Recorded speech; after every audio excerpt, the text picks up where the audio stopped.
saya Putri dengan NPM 202230086 dari kelas 5C dan dari Prodi PGSD.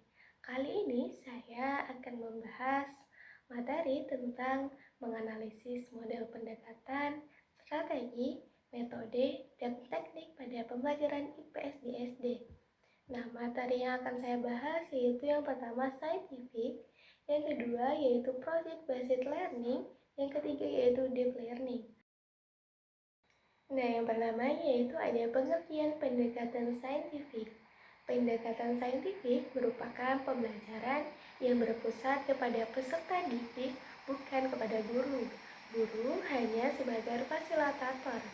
Nah, pendekatan saintifik yaitu berisikan proses pembelajaran yang didesain agar peserta didik mengalami belajar secara aktif, yaitu melalui satu tahapan ke tahapan lainnya. Nah, pendekatan saintifik adalah sebuah proses pembelajaran yang menuntut siswa untuk bisa berpikir kritis dan sistematis dalam hal memecahkan masalah. Nah, siswa juga dituntut untuk berpikir kritis dalam melakukan aktivitas serta siswa mampu membangun konseptual pengetahuan. Nah, proses pembelajaran menggunakan pendekatan saintifik ini merupakan pendekatan pembelajaran yang memberikan kesempatan kepada peserta didik secara luas untuk melakukan kegiatan 5M, yaitu mengamati, menanya, mengeksplorasi, mengasosiasi, dan mengomunikasikan. Selanjutnya yaitu ada pembelajaran dengan menggunakan pendekatan saintifik memiliki karakteristik sebagai berikut. Yang pertama yaitu berpusat kepada siswa. Yang kedua yaitu melibatkan keterampilan proses sains dalam mengonstruksi konsep, hukum, ataupun prinsip. Yang ketiga yaitu melibatkan proses-proses kognitif yang berpotensi dalam merangsang perkembangan intelek, khususnya keterampilan berpikir tingkat tinggi siswa. Yang terakhir yaitu dapat mengembangkan karakter siswa. Selanjutnya ada langkah-langkah pendekatan saintifik. Langkah-langkah dalam pendekatan saintifik dalam proses pembelajaran yaitu meliputi mengamati, menanya, mengumpulkan data, mengasosiasi, dan mengkomunikasikan. Nah, yang pertama yaitu ada mengamati.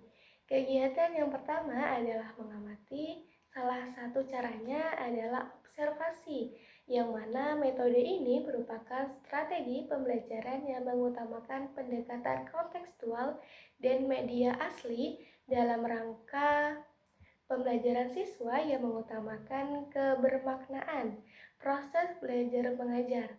Nah, metode ini juga sangat bermanfaat untuk memenuhi rasa ingin tahu yang dimiliki oleh siswa, sehingga ketika pelaksanaan proses pembelajaran memiliki kebermaknaan yang tinggi.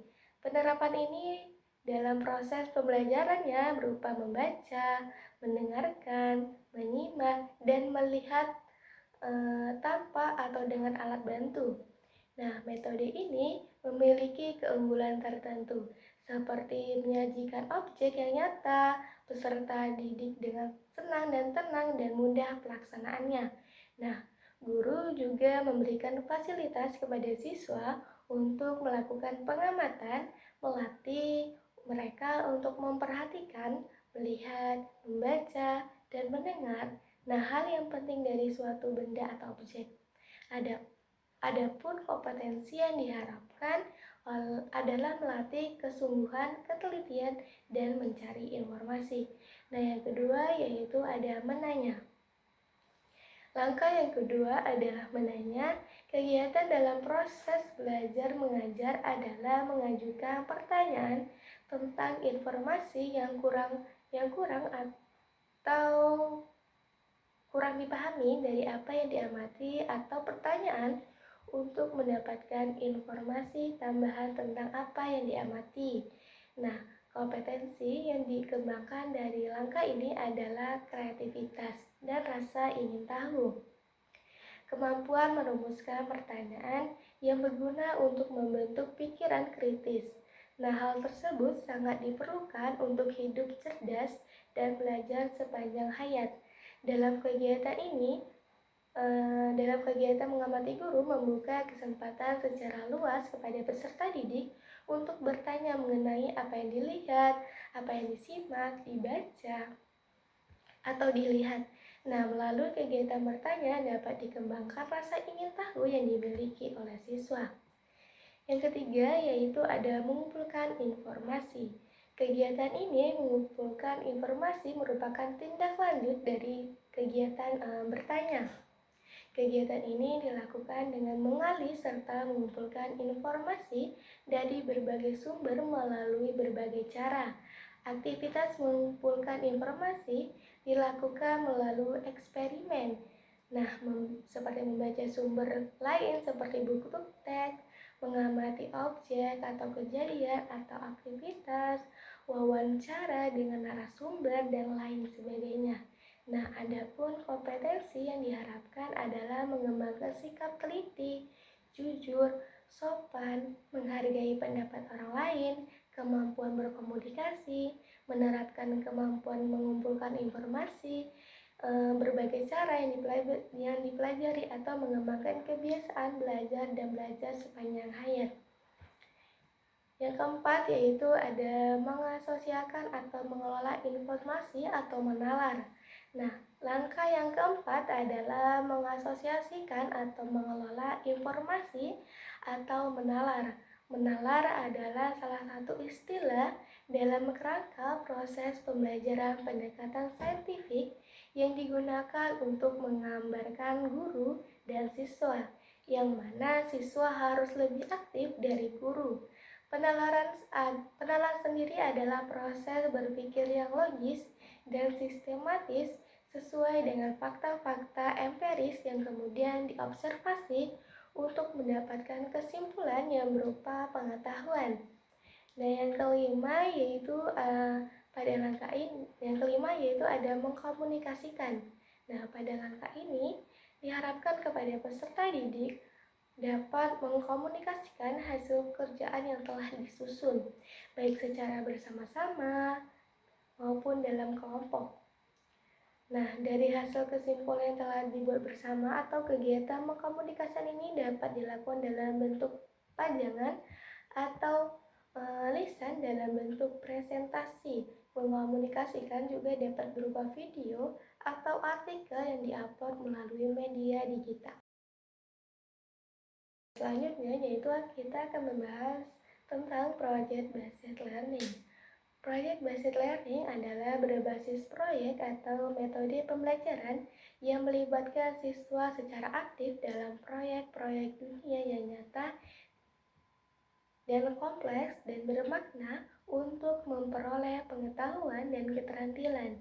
Siswa berperan sebagai pencari dan pemecah masalah, mengembangkan pemikiran kritis, kolaborasi, dan keterampilan presentasi saat mereka merencanakan, melaksanakan, dan mengevaluasi proyek mereka sendiri untuk menjawab pertanyaan-pertanyaan atau tantangan-tantangan di dunia nyata.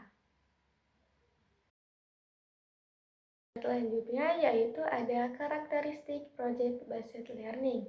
Yang pertama yaitu ada berfokus pada peserta pembelajaran atau siswa. Yang kedua yaitu ada berbasis proyek dalam pembelajarannya. Yang ketiga yaitu mengembangkan partisipasi aktif dari peserta didik. Yang keempat yaitu menumbuhkan inisiatif dan kemandirian dari peserta didik. Yang kelima yaitu ada melatih kolaborasi dan tanggung jawab untuk mengakses dan mengelola informasi untuk mencari solusi. Yang keenam yaitu ada melatih berpikir kritis dan kreativitas pada peserta didik. Yang ketujuh yaitu ada evaluasi dilakukan secara berkala karena peserta melakukan refleksi. Yang kedelapan yaitu proyek pembelajaran menghasilkan sebuah produk atau output yang jelas. Yang terakhir yang kesembilan yaitu ada fasilitator mendampingi selama proses pembelajaran. Adapun langkah-langkah pembelajaran Project Based Learning. Yang pertama yaitu ada mempersiapkan pertanyaan penting terkait suatu topik materi yang dipelajar. Yang kedua yaitu ada menyusun rencana proyek. Yang ketiga yaitu membuat jadwal. Yang keempat yaitu memonitor pelaksanaan pembelajaran berbasis proyek.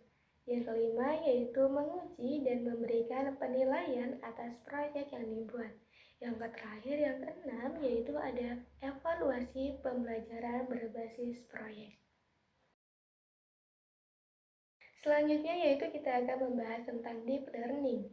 Nah, deep learning atau pembelajaran mendalam merupakan pendekatan pembelajaran menekankan pemahaman konsep dan penguasaan kompetensi secara mendalam dalam cakupan materi yang lebih sempit. Siswa didorong untuk secara aktif terlibat dalam proses pembelajaran hingga memahami topik melalui proses penjelajahan lebih dalam dari topik tersebut. Nah, menurut Abdul Muti, pendekatan pembelajaran deep learning dapat tercapai melalui tiga elemen. Yang pertama yaitu meaningful learning, yang ketiga yaitu mindful learning, dan ketiga yaitu joyful learning. Nah, yang pertama yaitu ada meaningful learning. Nah, proses pembelajaran di mana siswa merasa apa yang mereka dipelajari memiliki makna dan relevansi dalam kehidupan mereka. Siswa mengaitkan konsep baru yang diajarkan dengan konsep-konsep yang mereka pahami sebelumnya sehingga lebih bermakna bagi siswa. Contohnya, tidak hanya mempelajari rumus matematika, namun juga mempelajari penerapan dan penggunaannya seperti contohnya mengelola anggaran atau menghitung bunga tabungan. Nah, yang kedua yaitu ada mindful learning. Dalam teori pendidikan dikenal sebagai metakognisi, di mana siswa diajak untuk memiliki kesadaran yang penuh, fokus, dan terlibat secara aktif dalam proses pembelajaran yang sedang ia jalani. Nah, teknik ini juga dapat diterapkan melalui kegiatan latihan pernapasan atau refleksi pribadi sebelum atau sesudah belajar. Guru juga dapat membiasakan siswa untuk membuat kesimpulan pembelajaran di akhir sesi belajar sebagai proses refleksi. Yang ketiga, yaitu ada joyful learning. Bertujuan untuk menciptakan pengalaman belajar yang menyenangkan dan positif dengan pengalaman belajar interaktif, menantang, dan penuh rasa ingin tahu. Siswa diharapkan merasa tertarik dan menikmati proses belajar sehingga mudah menyerap informasi dan mempertahankan hasil belajar. Nah, metode yang digunakan melibatkan permainan edukatif, penggunaan media kreatif, dan diskusi kelompok yang dinamis, sehingga merangsang motivasi dan kreativitas siswa dalam menemukan solusi. Baik, itulah materi yang dapat saya sampaikan. Saya akhiri. Wassalamualaikum warahmatullahi wabarakatuh. Terima kasih.